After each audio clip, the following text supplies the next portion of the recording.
direction in what way we should go here with this proposed project. So I'll get that started. If I forget anything,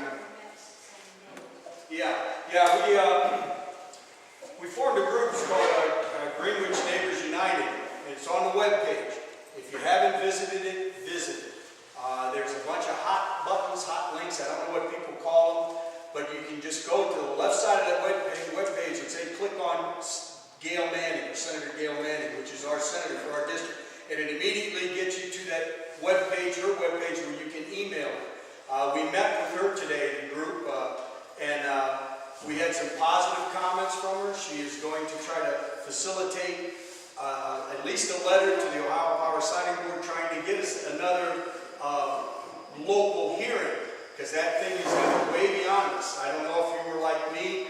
I fell asleep during this process. I saw some advertisements. I didn't think anything about these turbines. I thought my neighbor farmers could go ever make a few bucks on their property. It didn't bother me until I found out the size of these things.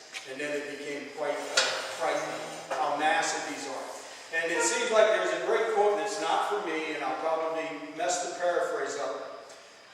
With wind industry, it is one of the few things in life that the less I know about it, the more I like it. And that really made a lot of sense to me. The less I know about it, the more I like it. It's green. Oh, that must be good. It's free. That must be good. But as I start to investigate these things, it's raised more questions than answers. And I started to become a little more concerned. I started really becoming concerned when my daughters were neglected for their comments because they aren't an adjacent property owner, even though the only thing that separates them is a railroad track from this project area.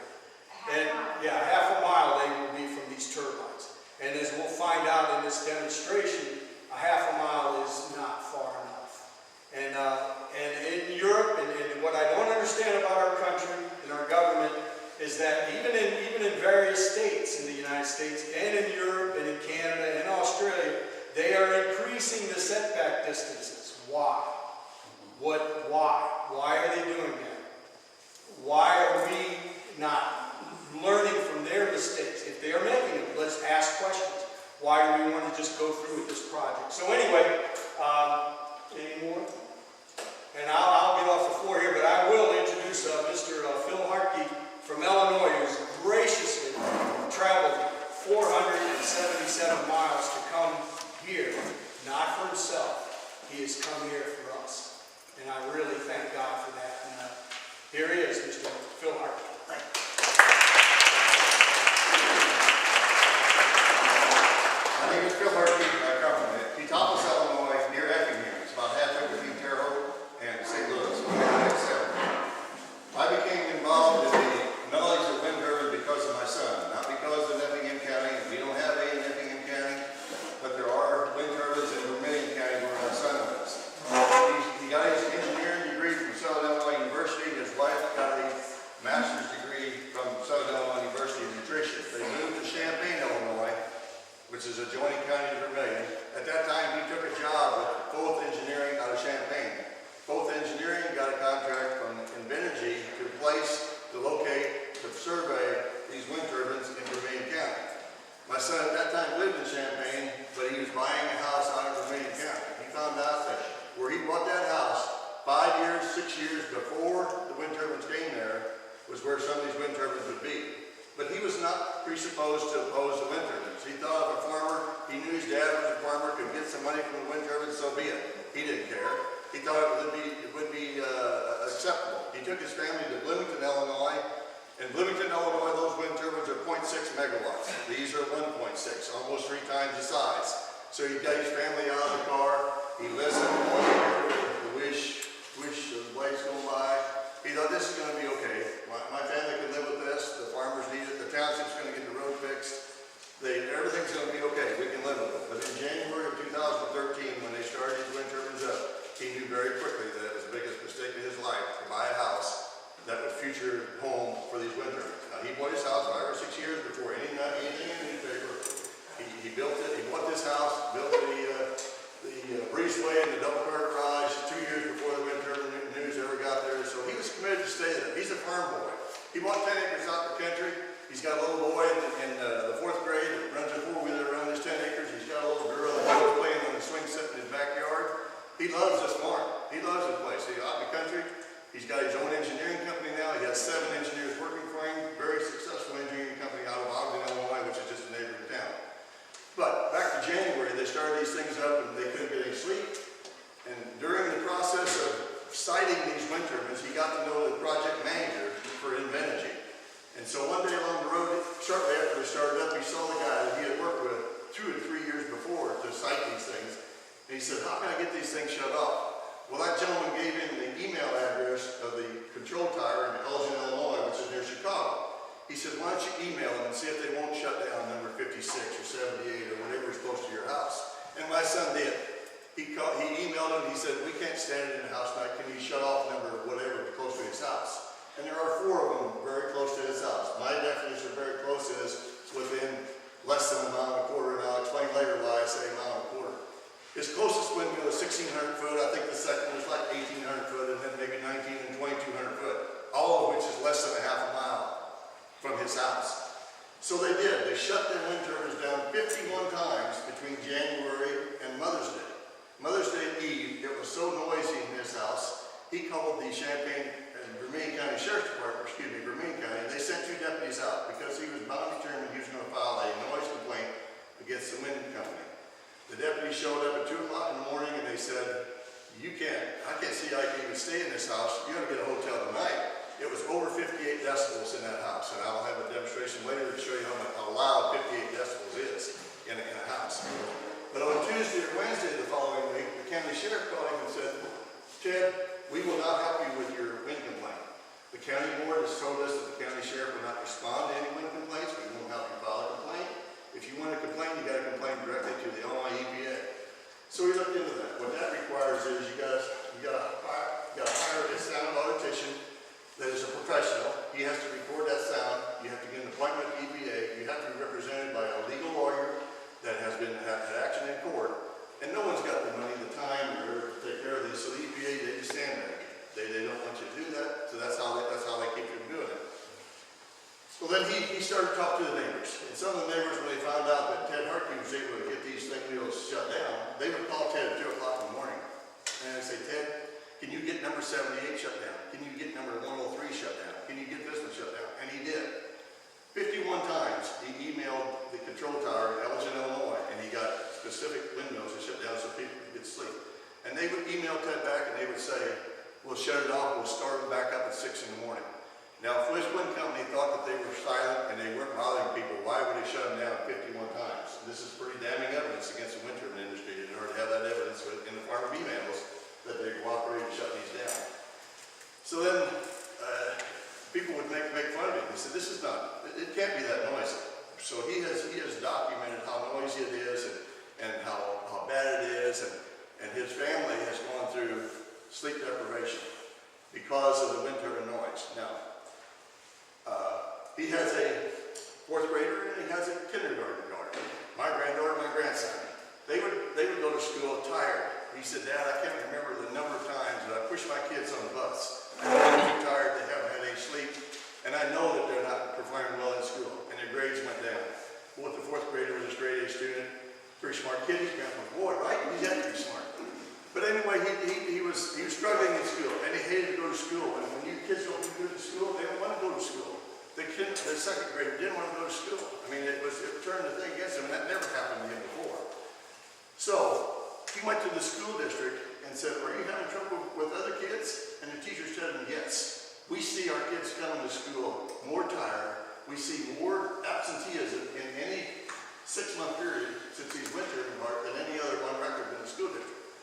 So the superintendent of schools of the Armstrong School District sent a letter to the county board, and it states, my teachers tell me the kids come to school tired, they're sleepy, they're not performing as well. Now you think about your schools, how much does the performance have to go down before the teachers that teach your kids or your grandkids would tell their superintendent that there's something wrong here? The superintendent happened to be on the advisory board to the county before these wind turbines came in. But of course, he didn't hear any of the public information about it. All he heard was the wind turbine, selling of the wind turbines is going to give you tax base, You're gonna have a lot more tax money to deal with, but you need more money in your schools. I wrote a perfect sell job, and he bought into that because he didn't know any better. 99% of the people in this room think I'm crazy because wind turbines are noisy. You don't believe that right now, but I hope when you leave here this evening that you have some appreciation as to how noisy it is and what my son and family have to go through. So if the superintendent of schools is committed enough to send a letter to your county board and say, we got a problem here, and I wish we'd never seen the tax money, and that's basically what the letter says. To me, that's pretty important. The wind turbine industry, I'm going to talk a little bit before I turn the sound machine on because I want you to hear some of these other facts. The wind turbine industry in July, August, and September are the least amount of electricity is for those 3 months when they produce electricity because of the dog days of summer, right? They just stand there and look at you, and when do you need most electricity? July, August, September. You're all trying to run your air conditioners. You're all trying to get, I'm a farmer. I got a lot of hogs. I got to have a lot of ventilation. I got a lot of fans running. I got all this running, and I need electricity big time in July, August, and September. Well, it's kind of foolish, isn't it, that we spend this kind of money to put it in an industry for electricity when that's the least amount of electricity can be produced in those months. And in those months when they're not producing electricity, they're actually using electricity to hold those blades still. They're using electricity off the grid to control all their control towers, so when the wind does pick up, they don't depend on their own power. They depend on the grid power to do the transmission of the transfer switches and all this other stuff. So it's a no-win situation. The power companies are forced to buy the power generated by the wind turbines. In Illinois, in Illinois at least they are. It's called the the name escapes me right now, but basically they have to buy the power because everybody in the legislature wants this to be green energy, like to see all this investment. So therefore they force the power company to buy power generated by the wind company. And the power company says, well, if you're not going to produce electricity for me in July, August, September, I don't want it in January, February, March. We ought to be able to buy that cheaper. But no, the legislature has come in its foolishness, force them to buy the same rate in January as if they could buy it from a coal-fired or natural gas or a nuclear plant or any other plant. So, and yet it's not dependable. So we're forcing our power companies to buy power in a time when they could buy power cheaper from somebody else. The state of California saw this fallacy a couple years ago, so they didn't force their wind industry to buy from the wind turbines. And if you go to the website and you type in abandoned wind turbines, California, you will see that there's 11,000, and yes, I said 11,000 abandoned windmills in California today. They sit there, in the first place, they're high maintenance, and some of the blades fell off, some are just standing there rusting. So all you guys with computers, type in abandoned wind turbines, California, and see what you see there. And that's what's going to happen, I believe, in Illinois in a few years, is we're going to see these things abandoned. When we finally get smartened up and we don't force our power companies to buy this, they're going to abandon those windmills. Right now, they do have some tax base that comes to the school district, but it's a short-term deal. In Illinois, I don't know if it's in Ohio, but in Illinois, it's a rapid depreciation business. In 10 or 12, 15 years, they would pay nothing.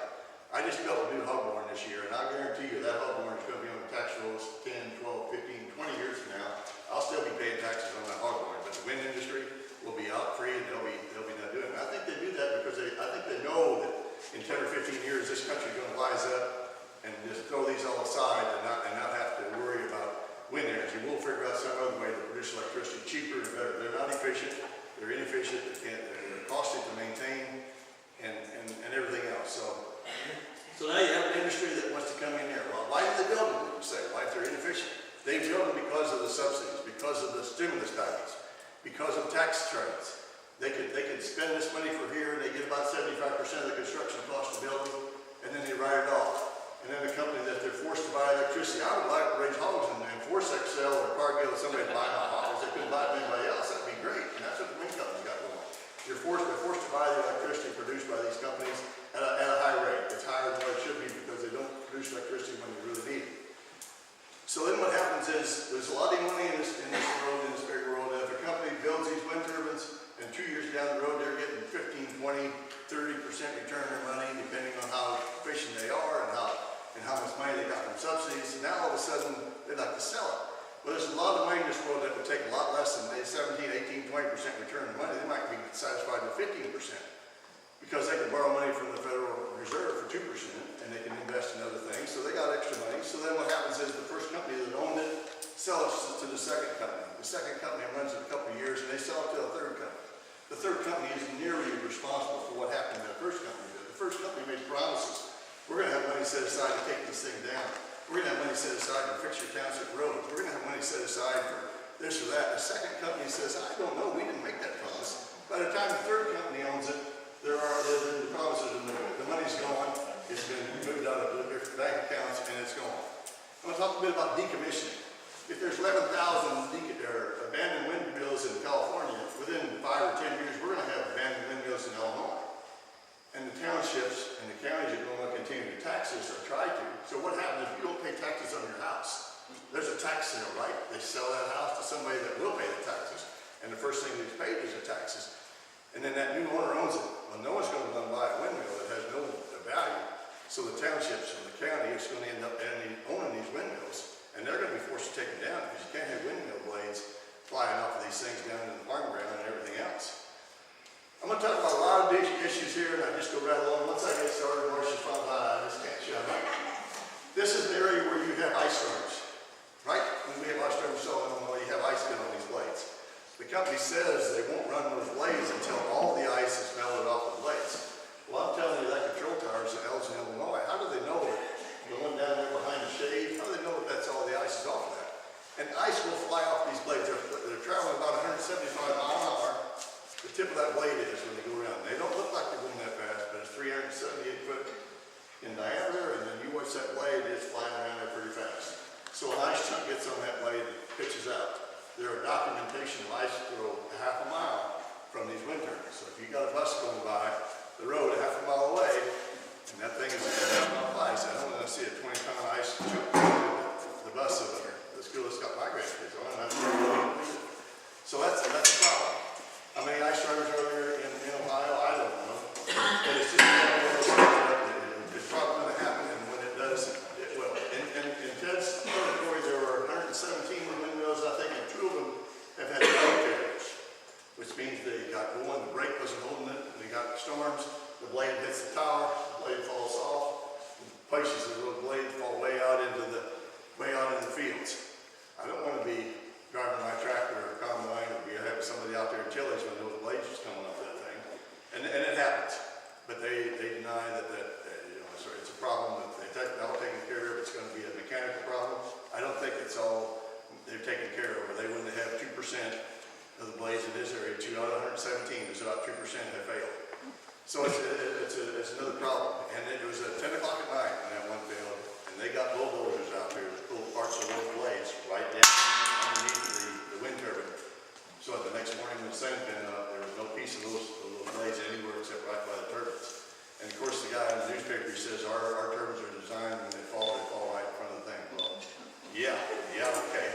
I see the skepticism, yeah, right. He said, no, they're designed so that when the blade breaks, it falls down on the ground right there. Well, if they're traveling 175 miles an hour, they don't fall straight down. The projectile is hard to how far.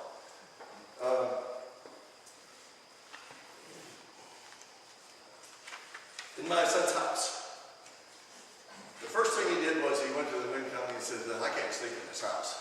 Would you help me fix it? The wind company said, fine. We know there might be some sound problems. Why don't you get a contractor to fix your house? And Ted says, I'm an engineer and I'm not sure this value can be fixed. Would you give me the name of some companies that have fixed houses that have low frequency noise coming in your house? I'll tell you a little more about low frequency later. And they said, no, you hunt up your own. We don't want to pick your contractor. You find a contractor that can change your house. So my son did. He went to 3 or 4 contractors, an engineer. He got a couple of contractors out of Chicago that did bids on his house. He was going to go to all triple plane glass windows, solid core doors. The one company was going to take all the siding off his house, put a 1/2-inch cork insulation behind it, put the siding back on. On the back side of this house, he has a chimney with glass windows all the way to the top. $86,000 was the estimate my son got to take this house and completely redo it with all new doors and windows, new insulation, new covering. And the contractor that said it, he says, you'll drop your decibels in the house 3 to 5 decibels, and that's it. He said, we're not going to keep that low frequency sound out. He said, I can keep it out But you have to build a basement, and you have to have about a concrete wall about 3 foot thick, and then we got that styrofoam in that concrete to keep out the low frequency noise. How many of you folks like to build a basement next to your house so you can sleep? He doesn't have a basement. It's a crawl space only, but he considered building a basement and go to like a storm shelter. Well, I don't think anybody needs to spend money for a storm shelter so they can live in their own house that they purchased to live in over the years. The real estate people tell my son, he says, this house is probably worth zero. Zero, because if you sell a house that has mold, if you sell a house that has termites, the people that buy that house are going to come back to you and say, you shouldn't have sold me that house. You knew you had mold in the basement. You knew you had mold in your thing, or you knew you had termites. Fix the house, and then I might keep it, but I want my money. The real estate people tell me people are going to want their money back from this house. You buy a house for one reason, not to sleep in, and to live in. But if you can't live, if you can't sleep in a house, you don't need a house. So, I'm going to start this machine now, and I'll open up the questions later. I said I was going to talk about another issue. What was that? Remind me, I just said I was going to mention later before I go to the sign machine. But maybe I'll start it out, I'll think of later. What I have here, first I'm going to turn on a recording that was recorded in my son's bedroom by a computer. It was recorded in the bedroom, it's a wolf type thing, and it's not very loud. But I'm going to add to that then a frequency generator that I can generate any frequency from 45 hertz all the way to 100. And everyone in the room here knows what a dog whistle is. You can whistle a dog and the dog can't, or you can't hear the whistle but the dog can. That's a high frequency noise. All of you in the room here, have you ever driven to a stop sign and a teenager pulls up next to you that's got one of these woofers in their trunk, and the windows of your car are shaking, and you can just feel that sound? That's a low frequency sound, and it's louder than what I'm going to produce here. But this feeling that you feel when that car pulls away is, oh my God, I'm glad I don't have to be that kid in that car for the rest of the evening. Right? I mean, that's just what you feel, and this is what you feel in those moments of this low frequency noise. It's just annoying, and we'll go. We'll start this now. Have any questions? Anybody?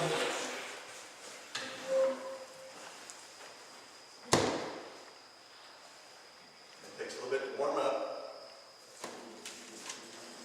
I don't know if there's a back in here that here kind of wish. Thump. What you're hearing there is the blade going by the fixture, causing a little bit of wind turbulence because of the blade is forced next to the thing, the top. If that's all you felt, that's all you could hear, you could probably sleep. But now I'm going to turn on a 29 hertz. And I got a fellow in the back, hold your hand up. He's going to tell, I'm going to shut up for just a little bit. He's going to tell us what the decibel level is right now.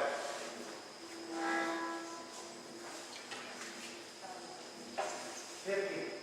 Okay.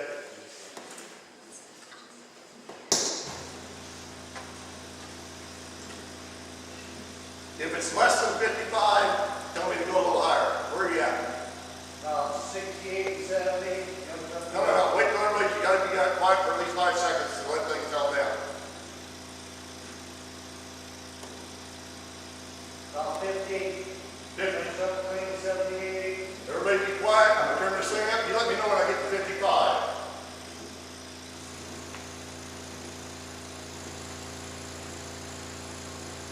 Okay. The people that live close to these things will compare it to a diesel truck sitting outside your bedroom and then pulsating of the throttle just a little bit. You hear in the background, everybody be quiet. Can you hear that? Pulsating just a little bit. Do you think you could sleep in your room, in your bed, with this going on in your house at night? That never quits. It isn't like the train goes by and in 10 minutes the train is quiet. It's all night. When that thing is cranking 27.5-mile-an-hour wind, and that thing is creating electricity, and that's the other thing I want to talk about. If it's generating electricity, it's probably making some noise. Now, during the day, I'm talking to you. Most of you can hear me yet. During the day, you can start your TV up. You can go ahead and iron some clothes. You can turn on the radio, and you can hear the radio, and you're not annoyed by it a lot. You can still hear it. Yeah, it's in the background. But you can function. But you lay your head down on that pillow, and if you want to get some rest, you hear this, that's even impossible. And that's what they're doing to homes in the area. Now, terrain. I'm going to shut this down just a little bit.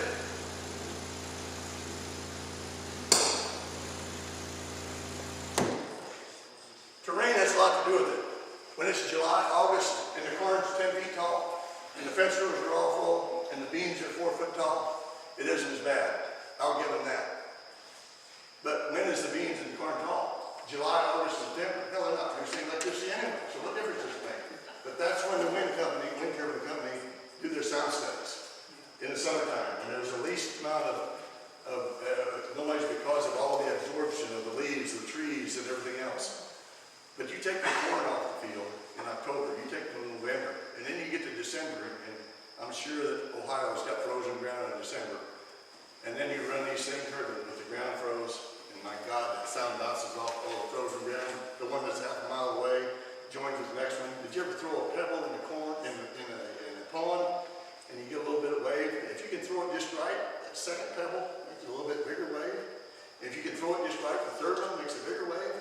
That's the cumulative effect of these wind turbines. If you're surrounded by wind turbines, and one of them gets shut down, it goes down a little bit, but that sound wave can join the next sound wave and come right into these homes, and they can't keep it out. So it's a cumulative effect. My son's house is probably at the wrong place. It probably accumulates from some of these wind turbines all around, but he's got 10 neighbors that want to move because of the wind turbine noise. 10 out of the 119 that are in this county. That's about a little over 10%. And those are the ones that really are trouble with it. I tell you a little bit of a story of this low frequency sound.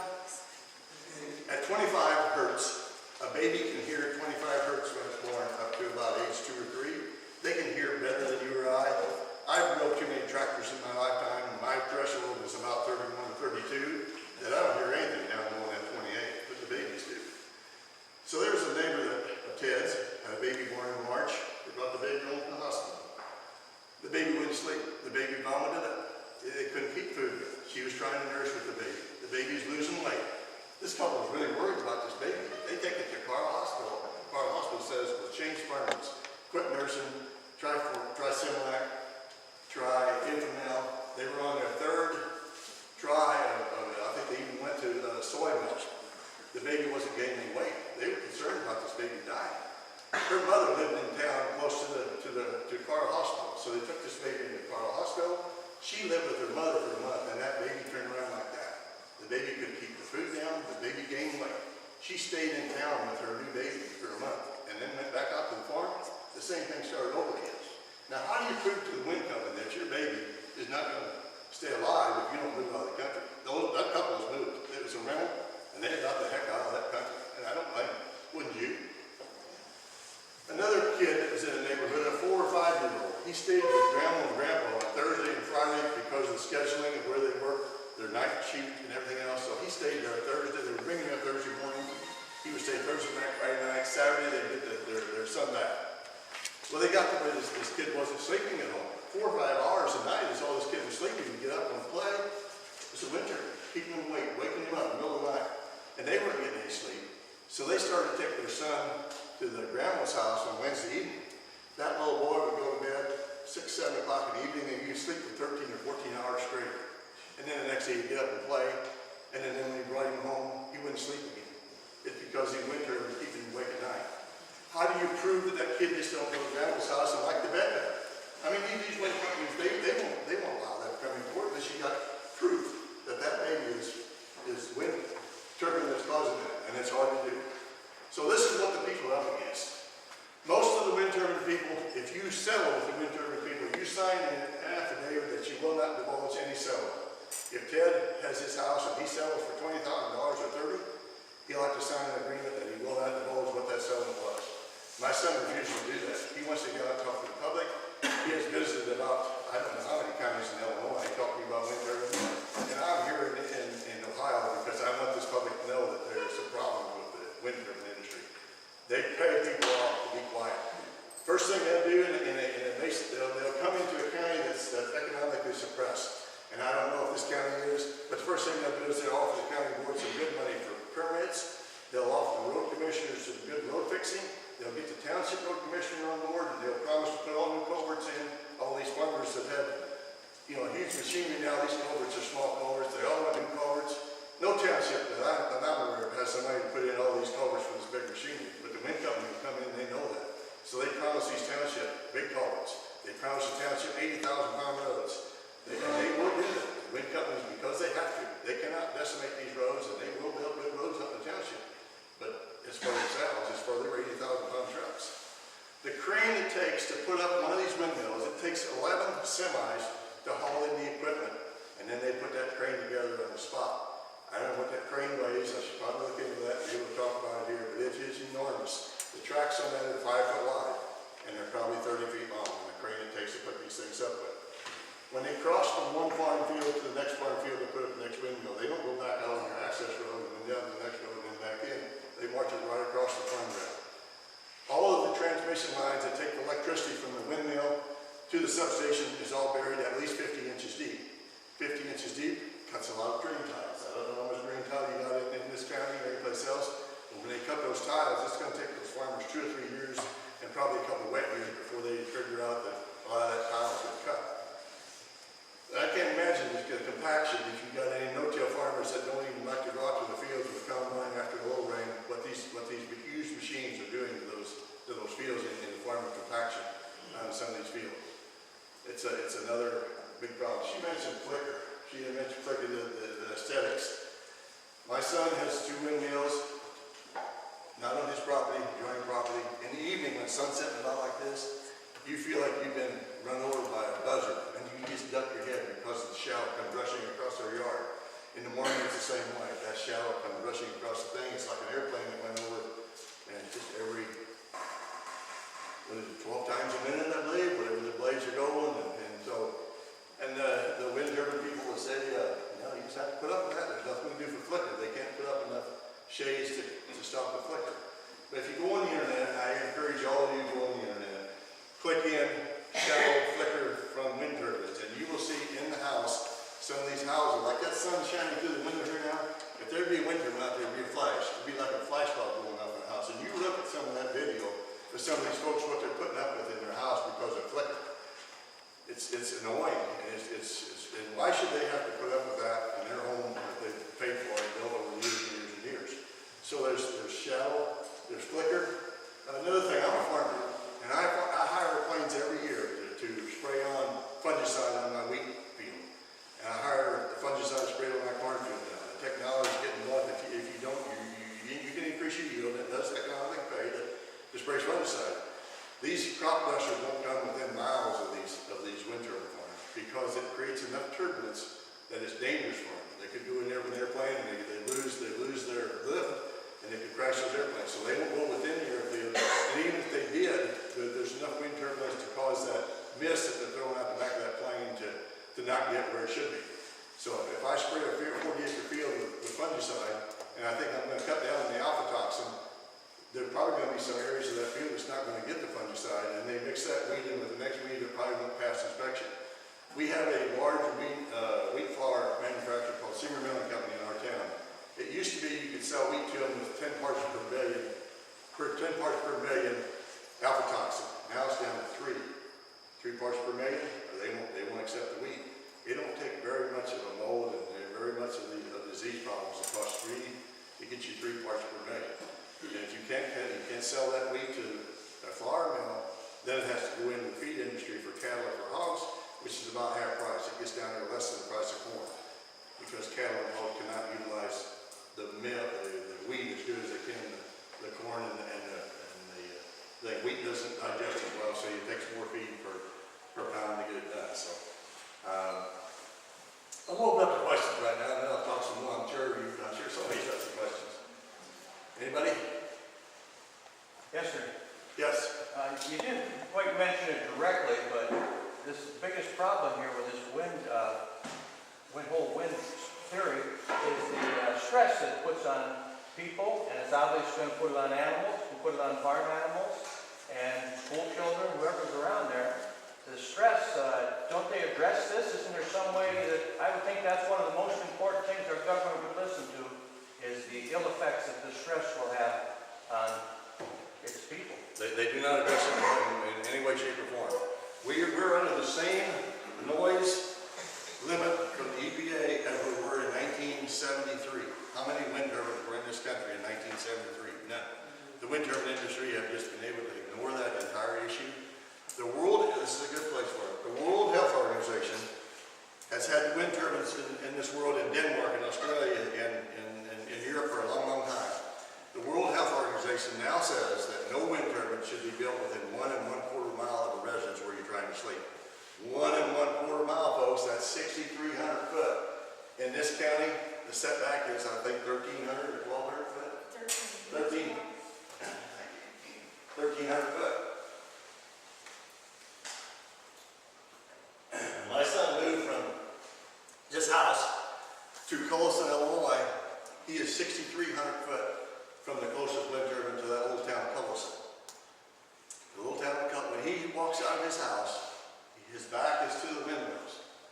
And he can tell you today yet whether or not that windmill is turning or whether it's not turning, and he's a mile and a quarter. So I think the World Health Organization is right. That mile and a quarter, now he doesn't bother him in his house. It isn't much of a house. I say much of a house. It's a double wide trailer. My daughter-in-law's grandmother lived there. She died, and they moved in that double wide trailer. Probably a good time for the story of the Christmas gift. My granddaughter went back to school in January, and they had moved out of their house in October, November. December came, Christmas came. They had Christmas in this little double wide trailer compared to that nice house there that's got a fireplace in it and everything else. So when the teacher came back to school, he said, "We're going to draw a picture of your favorite Christmas gift." Of course, the other kids were drawing dolls and baby buggies, and some had little doll houses, and that was their favorite Christmas gift. My little granddaughter drew a picture of their double wide trailer with a scrubby little tree out front. And the teacher asked my granddaughter, getting emotional here, good, "Why did you draw a picture of your double wide trailer?" She said, "This is the best Christmas gift I got. Now I can sleep in my house." Before she couldn't sleep in her house. How many of your grandkids would like to have the best gift that they could sleep in the house at home? That's pretty tough, guys. So but that's what a little girl said to the teacher, is that's the best Christmas gift I got, was to be able to sleep in my own house. So it's true. The kids in town, the 4-year-old, or the 4th grader, not 4-year-old, the 4th grader, the kids at school make fun of me, the 7th and 8th graders, the high school kids, "Well, you're my dad's nuts. Why'd you want to move out of a house like that into a double wide trailer?" And the poor little kid, he gets pressure every day because we can't sleep in the house, but they don't believe it. If you don't experience this, you would not believe how noisy it is. So they don't believe it. They really good in school. Even some of the adults that live outside of the area that don't hear any of this, they think my son's nuts. He's not nuts, folks. It's in his house. He can't live with it. Now, it's not every day. Don't get me wrong, it's not every day, because the wind turbine isn't turned on every day. And my next story is turning the wind turbines off, they become very quiet. All you hear is the wind going by that pedestal, and it's not very loud. My son's an engineer. He ran his engineering company the first 2 years out of his house. Right across the road, probably where that little building is a road that leads back to the wind turbine. A bus would pull up, and all of a sudden, 20 minutes, an hour before the bus pulls up, it gets a little quieter in his house. The people get out of the bus, they walk around the windmill, and lo and behold, all of those people here is this little wish. And then they get on the bus and they go down the road where the substation is, and they show these people this fancy substation. And they tell them, "We can turn these off, we can turn this on, this all gets back to the grid." They brag about how much electricity they're going to produce and blah, blah, blah. The bus pulls off down the road, gets on Route 49, and all of a sudden that thing is turned on again. They're producing electricity, and lo and behold, it's noisy again. Just happened that way, I guess. I don't think so. I think the wind company brings that busload of people there, they get them out, they show them how quiet they are, they take them down to the substation. How do you prove that? How do you prove that the wind company didn't turn that thing off on purpose to show this thing? And it happened more than once, folks. Because my son worked out of his house. He's there working all day. When it gets quiet, he kind of looks out. It's still moving, but there's no generation of electricity. It will be very quiet until they turn that thing on and they start producing electricity. If you got a ceiling fan in your house and you shut it off, as it comes to a stop, it's pretty darn quiet. But you turn that on again, you hear a little hum. Same thing in the wind turbine. If they're producing electricity, they're making noise. A wind turbine at 27 miles an hour maximizes the amount of electricity it can generate. You don't need any wind faster than 27 miles an hour. At 13 miles an hour, which is half the speed of maximum, it only produces 1/8 So it takes a pretty good wind to get these things to be efficient at all, and they can generate electricity. You think about it, you would think that at 13 mile an hour, you could produce a half mile of electricity. That would be in a normal curve. 1/8 the amount of electricity at 13 mile an hour. If it's not 13 mile an hour wind, they don't bother about starting them up. When they start these things up, you get 10 mile an hour wind, those things start to turn, they take the brakes off, and let these things start, and already catch some of that upper wind, they will flip that blade just a little bit to try to catch the wind a little bit more. And as they do, it sounds like a cymbal, quarter. And then if they can't get it in 5 minutes, they'll shut the cymbals off, and they'll let that windmill come to a stop, they'll put the brake on, and wait till the wind picks up again. So at night, in my son's house, if he hears that click, click, he knows within a few minutes if the wind picks up, that's going to be a groaning noise, because then they put that thing on. When you get to 17, 18, 20 mile an hour, then they'll start producing electricity. So they're quiet as long as they're not producing electricity. In the summertime, when they're not producing electricity, they don't want those blades to run real slow. Most of them, they put the brake on, and when they do that, they use it with electric brakes. The electric brake is using power from the grid to hold that windmill steady. So not only are they not producing electricity, they're using electricity. And they use electricity to do all their controls, because you can't depend on the wind to start up. They have to take electricity from the grid to do all their controls. And once they get producing electricity, now they put some back in. But many times, these wind farms are using electricity as many days as they're producing electricity. Now, not a whole lot. It don't take a whole lot to hold them back. But what I'm telling you is they're not adding to the solving our energy problem in the summertime, because even if they're not producing electricity, they're using some. So we'll have covered a lot already, and more questions. Anybody? Yes. I've got a question. Is there a required amount of acreage per turbine? The wind, as my son was doing the surveying, it wasn't as much acreage as it was to maximize the 1,200 foot from existing residents. They will look at a map and they will say, I want to put it right there, because and he has neighbors that's 1,206 foot from the foundation of his house to the base of the windmill. They try to maximize as many windmills in a given area as possible. They're not built right next to each other, but it's because they want enough wind to do that. So to answer that question, I know exactly how many acres it takes. So if they put these in, let's say, a 50-acre field or something, Right, okay. a farmer's field, then that farmer, I would think, would not use that part of any of that acreage. Oh, absolutely wrong. They'll put that corn right up to the access Well, roads. the reason I'm asking is because then you've also got, in the summer, not always, but sometimes, when they're tilling the land over, be it spring or fall, when it dries out, you've got all the dust flowing in the air from these things. The wind turbine industry is not worried about bat kill. As a matter of fact, President Obama has forgiven the wind industry for killing all the bald eagles they want to for the next 10 years. They don't worry about killing. Now, they do have to keep track. And they keep track by coming out there in the month of July or August, and they'll do a 3-acre plot, and they'll come out there with a lawnmower, and they will take everything right down to the ground, the same as this is, and then they go out there and they count how many bats, how many sparrows, how many blackbirds, how many ducks that they killed, and they have to report that to the EPA. But they do it, when did I say? July, August, and September. And when there's the least amount of activity from the wind turbine, July, August, September. These guys aren't stupid. They haven't been, it ain't their first So I rodeo. don't know my house to see how much dust they're putting in if they do it. But they do kill birds. Well, they can.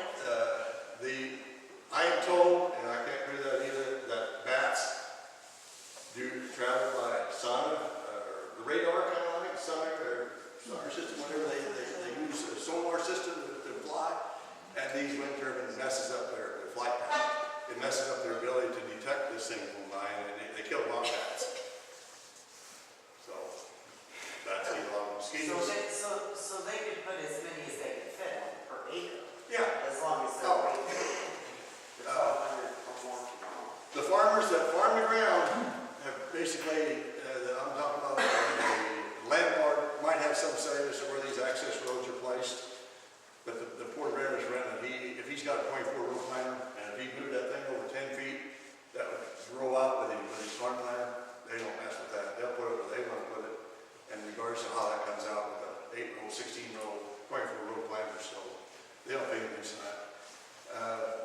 These turbines are designed 50 inches below the original terrain of the ground. That's where this base of the 35-foot circle of concrete, it holds about 600 yards of concrete underneath the base of every one of these things, about 35-foot diameter, the ones at the tennis area anyway. And then they'll come out of the center of that concrete with steel rods, and then they'll place that foam over that, and they'll build on top of that so they get to the ground level. And of course, out of that comes some more boltings, they bolt that. Ted's wind turbines are 14-foot diameter at the base. You could drive a semi in the bottom of that thing that could haul cattle around. That's how big these are at the base. If you've never driven up with one, you're going to be astonished at how big they are. To think that you could put a cattle semi in the bottom of that thing, they're 13, 14 foot, and the legal height of a semi is 13 and a half foot. And they're bigger than that.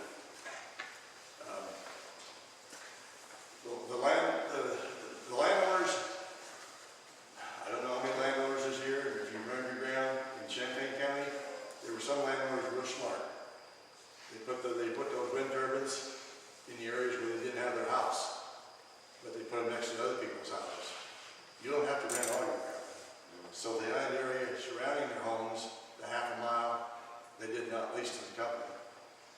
But down the road where they had another 120, they may have got 3 wind turbines on that 120, one for each 40, whatever it is. And some of those wind turbines are real close to some of their neighbors. I don't think that's fair. I think they never, if they leased the one down to the neighbors, they better stick them there with their house too. And many of them did not. My son said, Dad, I have to move out of my house. I'm going to lose that house. But what if that house had been in the family for 102 years like my home farm is? And there are farmers that have to leave houses because of the noise. And now all of a sudden that farm has been in the family for 107 years. And then you have to move? I don't think that's fair either. It would kill my son at home. What a farm would be if he had to sell a house and move with it. The farm would be farmed for 102 years in the family. So, my son's got 10 acres. He wasn't big enough. It takes more than 10, but I don't know what that threshold. It might be 25, it might be 40, it might not be 50. But he wasn't big enough landowner to even be considered to get a wind turbine in the house. And it wouldn't have been far enough away. None of that 10 acres would have been more than 1,200 foot from the house. Well, 10 acres is only 660 feet square, so you can't build on that thing and still be 1,200 foot from the house. I'll talk a bit about the Mennonites and the Amishes here tonight. You got to feel for these folks, because they don't have air conditioning and their houses, their windows are open. When they crank up those wind turbines, if they're within a mile and a quarter, those poor folks are going to be worse off than anybody in this room because they're going to hear that noise and their families are going to suffer. And I don't know about the Mennonites in my area. I don't have any right in my area, but Hartke, Illinois, 30 miles north of me, have a lot of them. And they will not be moving but they're not the kind of folks that get up and scream like I'm doing right now about injustice. But they're going to suffer from as much as the other neighbors, and I think they are just as much Americans as we are. So I feel for that group of people, because I don't think they know what's coming. I don't think they got too many computers in their house to look it up. Many of you do. But I think they're at a big disadvantage to fight this whole issue nationwide. And they're getting stuck with here in this county, and they get stuck with other places around this world. Questions? Yes. Yes, so you found in your area that they do maybe 50 wind turbines, and then they're there for a while, and then they build some more, and then they build more, and it ends up being a bigger project than originally said. In my son's county, they built 119 to 120 the first go around, and now they're proposing another 135 in another part of the county. Once they get the county board on, in Illinois, the county boards have a lot more say than they do here in Ohio. Ohio, I think a lot of that say sort of where it's going to be placed or in the hands of a statewide organization called the Power Siting Committee. In Illinois, the county boards have some say, but like I told you earlier, when these wind turbine people come in and they get a county board on board, they're reluctant to change any of the setback rules. They're reluctant to anything because they got their foot in the till and they want another $8,000 to $10,000 per permit. They want some more road fixing in their county, and they get pressure from the public that don't realize how bad it is to continue on down the same road. And the wind turbine people, believe me, they haven't been born yesterday. They work these politicians over. The subsidy that we see from the federal government coming down to build these things is usually part of this package with other things I call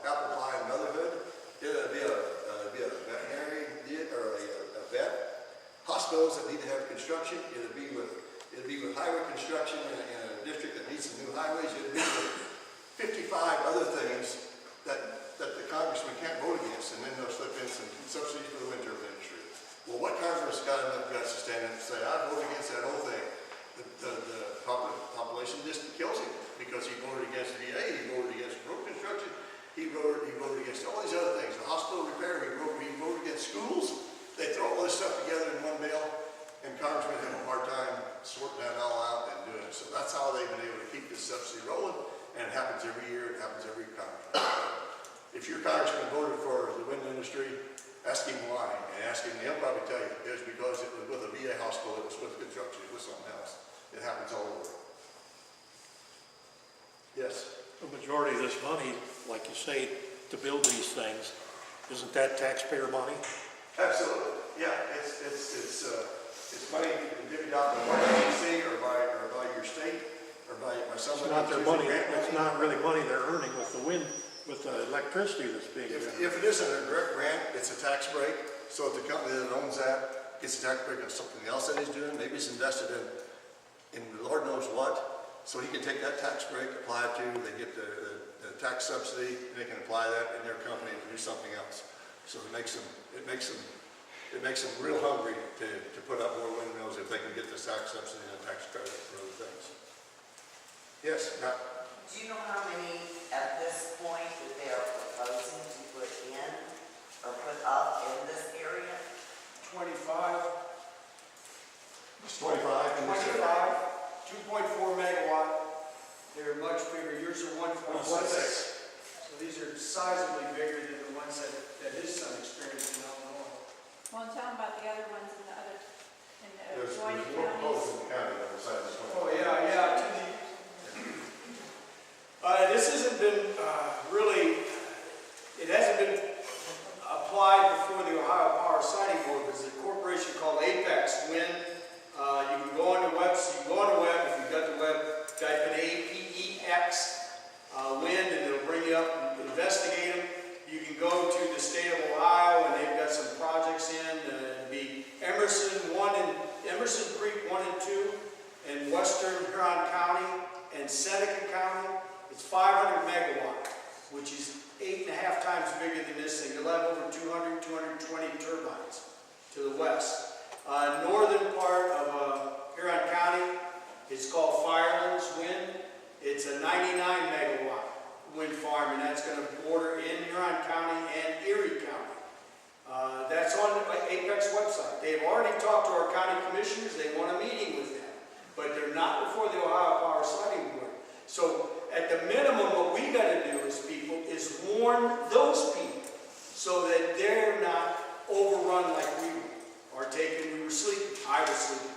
Let's try to be neighbors to people up there somehow. If you know anybody, if you know their township trustees, if you know a resident there, start talking to them, because they're coming. They're coming. Yeah, and Representative Terry Boos, 57th District, email him, write to him, talk to him about it. He wants to know. Most of our politicians that I've had any dealings with at all, which is, believe me, this is all recent for me, 2 months. That's all I've been involved in this. And these politicians want to know what your heart is. They really do. They don't want to be making decisions on their own. They really want people's input, And so tell them.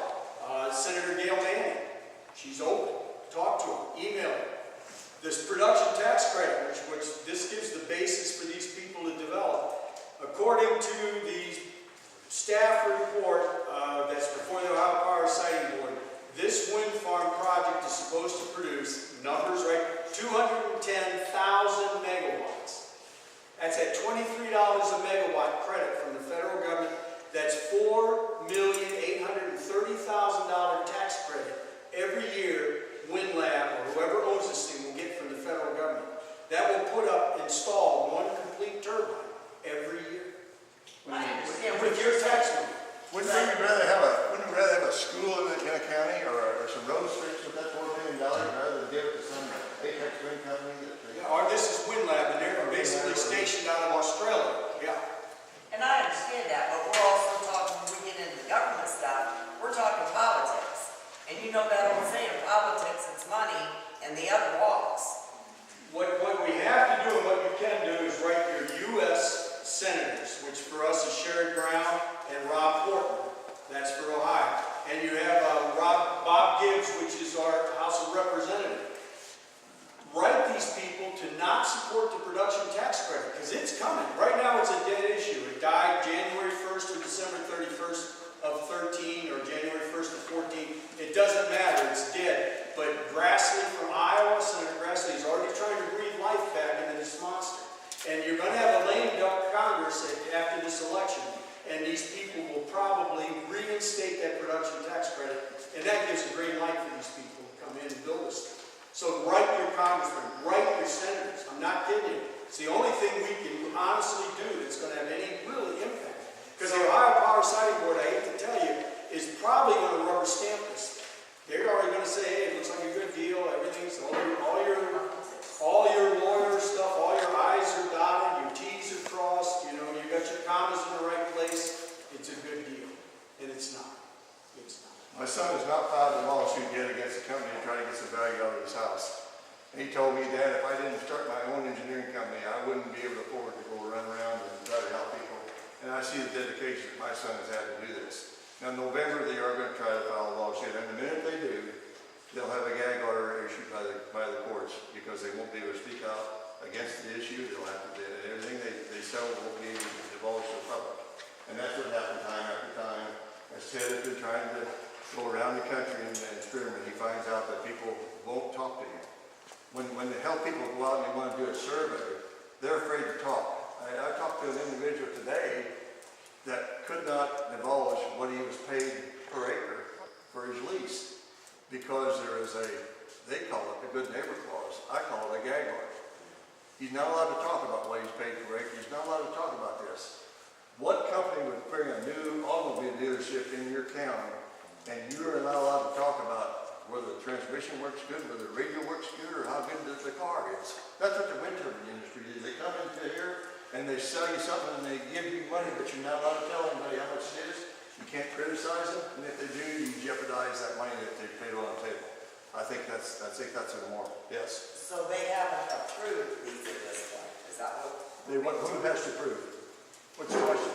Well, I would think that somebody would have to approve the turbines. In Ohio, I think it's The Ohio Power Siting Board has this before them right now for review. Whenever it It's comes not been up. approved, it's just in review. Yeah, but it could come up for a vote. They have a meeting on August 25th, and it's not on their agenda yet, but I've heard rumors it is, but I haven't seen it.